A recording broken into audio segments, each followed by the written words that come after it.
Okay, so let's go ahead now. Now we are done with what? We are done with PLC, product life cycle. Come back to question number 4A. What were we doing? We were doing question number 4A. I hope with me. Yes? Am I clear? Now come to, we are done with C point. We are done with point. We are done with C point. Let's come to now D point. What is D point? Number of rivals and their relative sizes. See how many rivals are there, what size they are, how powerful they are. E point, number of buyers. See how many buyers are there. It's very important to know about the buyers, and then only you should start your business over there.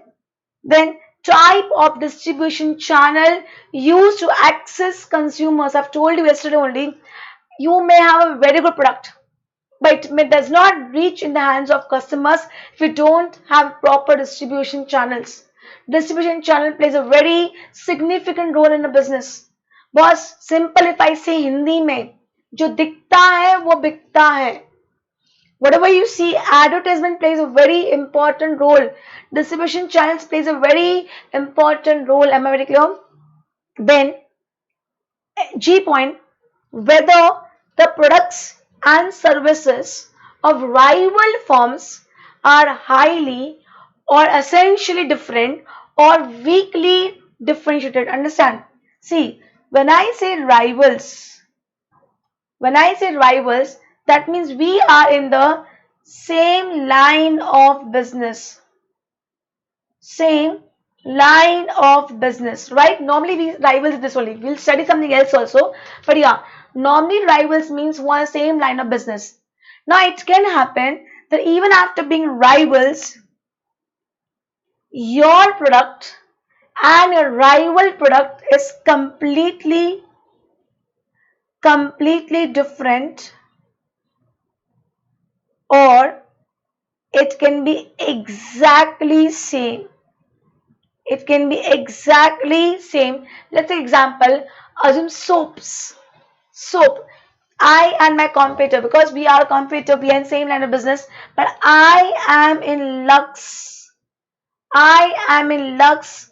Rexona, Hamam, and my competitor is in Johnson Baby Soap. My competitor is in Johnson Baby Soap. Now, even after being rivals, we both are having highly or essentially different product. After being rivals, we both are having highly or essentially different product. I hope with me. That means now his presence will not affect me, or my presence will not affect him, because the people who want to buy Johnson Baby Soap will never buy Lux Rexona my mom, and the people who want to buy Lux will never buy Johnson Baby Soap. But if I and my competitor both are into Lux, if I and my competitor both are into Lux, so now this is called as, what is going to happen? Cut throat competition. Cut throat. I'm like kill. Your target will be kill your competitor. How? If I am selling Lux in 10 rupees, you will sell in 9. If you are selling in 9, I will be selling in 8. And this is called as price wars. And this is called as price war. That means we both are weakly different. So it's very important to know whether you and your competitor are highly different or weakly different. Am I clear? I hope you're with me. Am I clear? Yes, I hope you're with me. Can I go ahead to just copy this example in front of that point?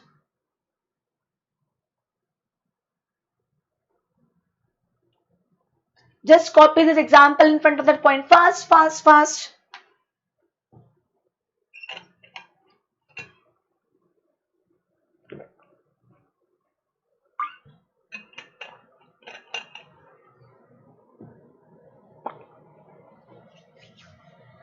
Fast. Can you see properly?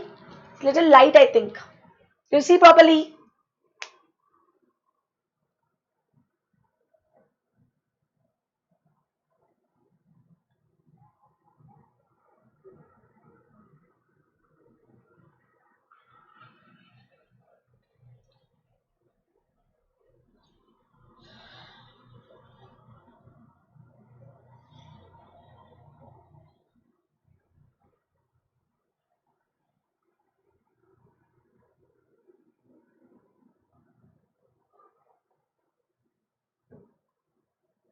Done? Done? Can I go ahead?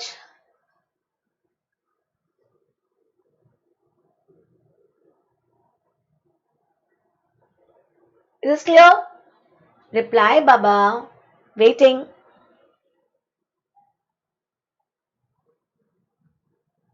Sleeping.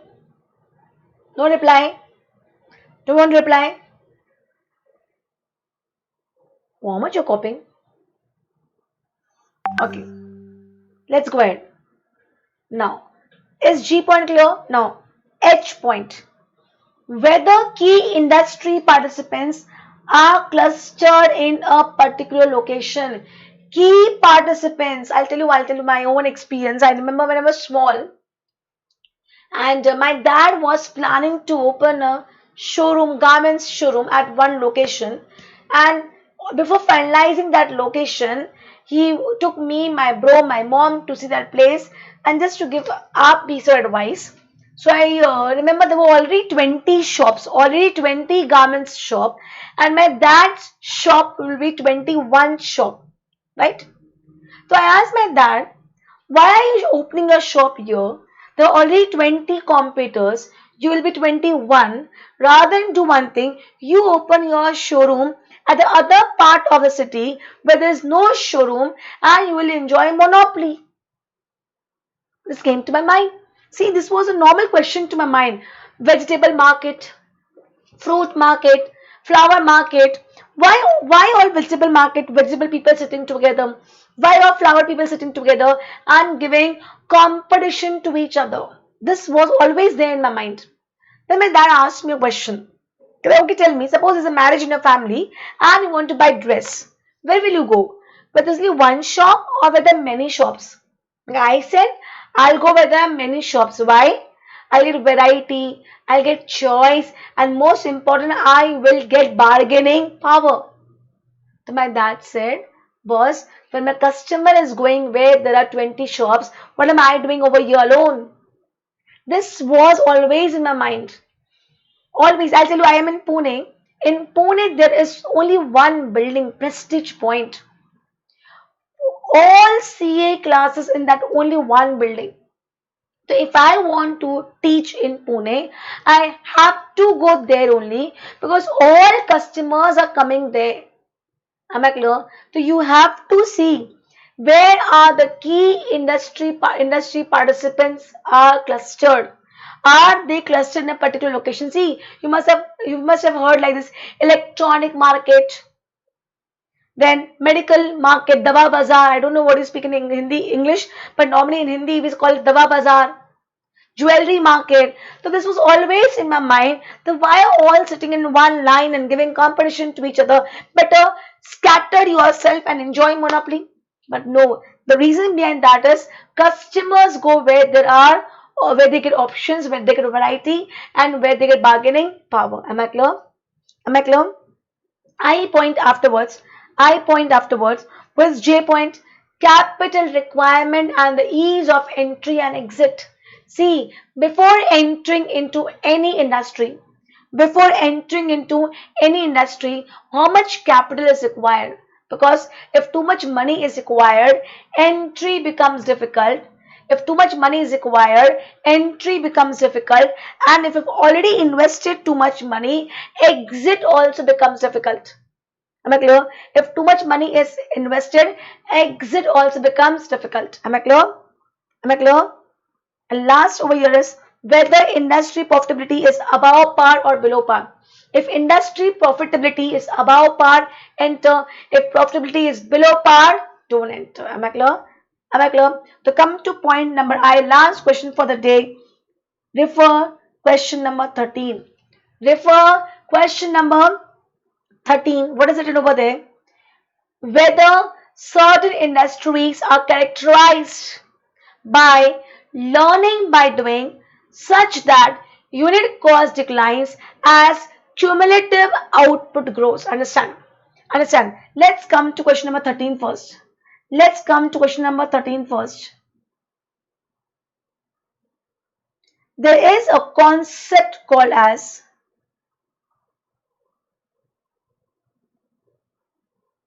learning by doing, or it's also called as experience curve. Experience curve. Understand what I'm trying to teach over here? Understand? Very important from exam point of view. Huh? And last question for the day. Learning by doing and experience curve. See, normally I'll be teaching you tomorrow who is giving you tough competition. So I will say new entrants, new competitors. Why? When new entrants enter, no, they have that zeal, they have that fire inside them. Oh, I will fire the whole world. Once this must be there in your mind also. Ma'am, let me just once become chartered accountant and I will do wonders. Yeah, that's it is. New entrants always have a zeal in them. Am I clear? But there are few industry which is based on learning by doing. That means you can learn only by doing, or it's also called as experience curve. That means as and when you keep on doing the same thing again and again, your experience increases, your efficiency increases, your wastage decreases, and what comes down? Your cost per unit comes down. Understand? So simple. Talk about you also. Okay, before coming to you, can I say teaching industry? It's learning by doing. So keep on teaching, your experience will increases, efficiency will increases, waste of time will decreases. Am I clear? Am I clear? Driving, learning by doing industry. I can't teach you driving how to drive in theoretical manner. It has to be practically only. Learning by doing, and keep on driving. Experience will increases, efficiency will increases. Am I clear? Efficiency will increases. Am I clear? I hope you're with me. Yes. Am I clear? In that case, automatically what will come down? What will come down? Your cost per unit will come down. What will come down? Your cost per unit will come down. I hope with me. Yes. Now let's understand. If I talk about you people, ma'am, how do cost? Don't worry, I'll come to this. Don't worry. If I talk about you people, if you people are supposed doing amalgamation question for the first time and properly everything, writing everything with presentation, with working notes, I think you'll take 1 hour. You will take 1 hour, 60 minutes. Second time also 60 minutes. Third time also 60 minutes. 10th time 50 minutes, 50. 20th time 30 minutes. 20th time 30 minutes. 40th time 20 minutes. As and when experience increases, your efficiency is increasing, your wastage is coming down, and time per question will come down. And now it will happen that you start a question and within 50 minutes you're done. It can never happen that it will come to zero. It can never happen that it will come to zero, that you've started the question and the question got over. No. See, the diagram is like this.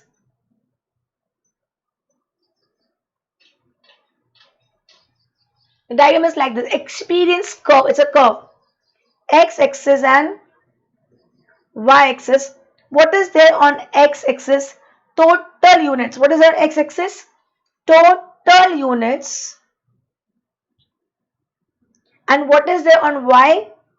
Cost per unit. I'll explain how cost per unit. Wait. Suppose if you are producing only this many units, so your experience is less, your cost per unit will also be high. As and when you keep on producing more and more, your experience increases, efficiency increases, cost per unit comes down. Cost per unit comes down, and one day it will happen that it will remain same. Ma'am, what do you mean by cost per unit? Understand? number of units produced, cost per unit, and total cost. Understand? Suppose I am producing only one unit, only one, no experience. So it may happen that it must be taking, my costing is 1,000 bucks. So my total cost is 1,000 rupees. This is A, this is B, this is C is equal to A into B. I hope you're with me. Am I clear? Now suppose I am producing 10 units, my experience is increasing, efficiency is increasing, wastage is coming down. So my cost is now 9, waste came down. When I'm doing the same thing again and again, my wastage came down. So my total cost is 9,000. Suppose 100 units, further experience increase, further efficiency increase, further cost per unit comes down to suppose 700. It will become 70,000. Suppose I'm manufacturing 1,000 units, so my cost came down to 500 per unit. Why? My efficiency increases. I got to know where I'm wasting. How can I use the resource in the best possible manner? This will become 5 lakhs. I hope you're with me. Now I think you must have understood that as and when your experience increases, your efficiency increases, your waste decreases, your cost per unit decreases, but total cost increases. Why? My volume is increasing now. My volume is increasing, so my total cost has to increase. Am I clear? Am I clear? I hope you're with me. Is this clear? Is this clear? Please copy this example fast in front of question number 13. Please copy this example fast in front of question number 13. I hope I'm very clear with this. Reply.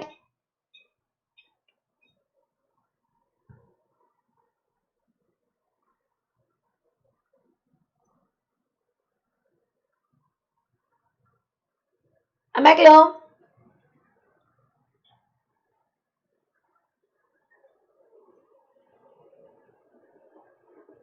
Can I go ahead?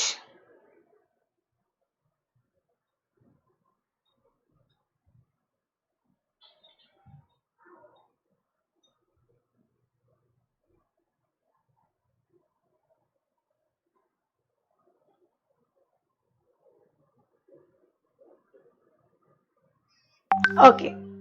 Okay, so let's leave the language now. Question number 13. Explain experience curve and how is experience curve relevant to strategic management.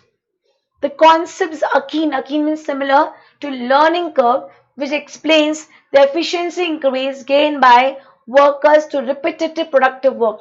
If you keep on doing same thing again and again, your efficiency will increases. Experience curve is based on the commonly observed phenomena that unit cost declines as a firm accumulates experience in terms of cumulative volume production. If you keep on producing the same thing, automatically your cost per unit will come down. Am I clear? Now, third point is important. How is experience curve relevant in strategic management? Understand? See, boss, new entrants. Tell me, can new entrants have this as their cost per unit? No. Meeta's cost per unit is 500 rupees. New entrants on day one, they will be having 1,000 rupees as their cost per unit. I hope you're with me. I got 500 by experience. Now understand, assume we are selling in, suppose I was selling in 1,200 and my cost was 500 and my profit is 700. Are you with me? New entrant entered. He all started selling in 1,200. His cost is 1,000 rupees. His profit is 200 rupees. Right? Right? Tell me, what am I going to do to throw them out? Tell me, what am I going to do to throw the new entrant out? Fast reply. What am I going to do to throw the new entrant out? Reply. Let me see how much you can think. Reply. What I'm going to do to throw the new entrant out of the market? What am I going to do to throw the new and reduce cost? No, no, wrong answer. No, my cost already less. Boss, I will reduce the selling price. I will reduce the selling price. And how much will I keep my selling price? Assume if I will keep selling price 1100, so I will get a profit of 600. If I will bring to 1100, he will also have to bring to 1100, because customers who are price sensitive people will come to me. If he gives 1100, so his profit is 100. Okay, he will still continue. I will bring it to 1000. I will get a profit of 500. If he will bring it to 1000, he will get break even point. That means no profit, no loss. Still he will continue. And now what am I going to do? I am going to reduce selling price by just 1 rupee, by just 1 rupee, and the moment I reduce by 1 rupee, I will get a profit of 499 rupees. And the moment I bring it to 199, 999, he also have to bring it to 999, and his cost is 1000 bucks. He will get a loss of 1 rupee. That means he won't be able to survive in the market. Am I clear? Am I clear? Am I clear? Getting my point? Can I go ahead to see this? It is considered as a barrier because of this reason. Because of this reason, new entrant people don't enter. It is a barrier for new entrants. Am I clear? It's a barrier for new entrants. Next, as new entrants are not entering, I am able to build my market share. And what is getting discouraged? Competition is getting discouraged. When new entrants are not entering, there is no competition, or it is just getting discouraged. And last, when I compare a larger firm and a smaller firm, large firms has big order. Big order, that means they'll be doing the same thing again and again, again and again. So their experience will be more, their efficiency will be more, but the cost per unit will be less. That means a big company will be better than a small company in terms of cost. That means you have competitive cost advantage. I am better in terms of cost. I have competitive cost advantage. I can give example over here for yesterday we had given example of Walmart. What is Walmart's best thing? Walmart cost is very less. Walmart's cost is very less, getting my point. And because of that reason, the dollar shop example what you have given, the costing is very less, and because of that they can keep less selling price. That means they are better than their competitors in terms of cost. They are having competitive cost advantage. Am I clear? Am I clear? How many points? 3 point. Shortcut B, B, C. First B, barrier. Second B, build. And third C, competitive cost advantage. Am I very clear? Is question number 13 very clear? That means we are done with 4A. What were we doing? We were doing 4A. Dominant economic features. Now tell me, shouldn't I know about this before entering? That I am entering into an industry which is based on learning by doing, based on experience. Am I clear? And I cannot have experience today. It will take time, and by the time I will get experience, my competitive experience will increase. Am I clear? So it's not that I'm not saying don't enter, but yes, prepare yourself and then enter. Am I clear? Is this clear? So I'm done for the day. We'll continue with chapter. First, I'll be completing that mission and balance question of chapter 3, and then we'll continue with chapter 2. Okay, take care. Bye bye. We'll meet tomorrow.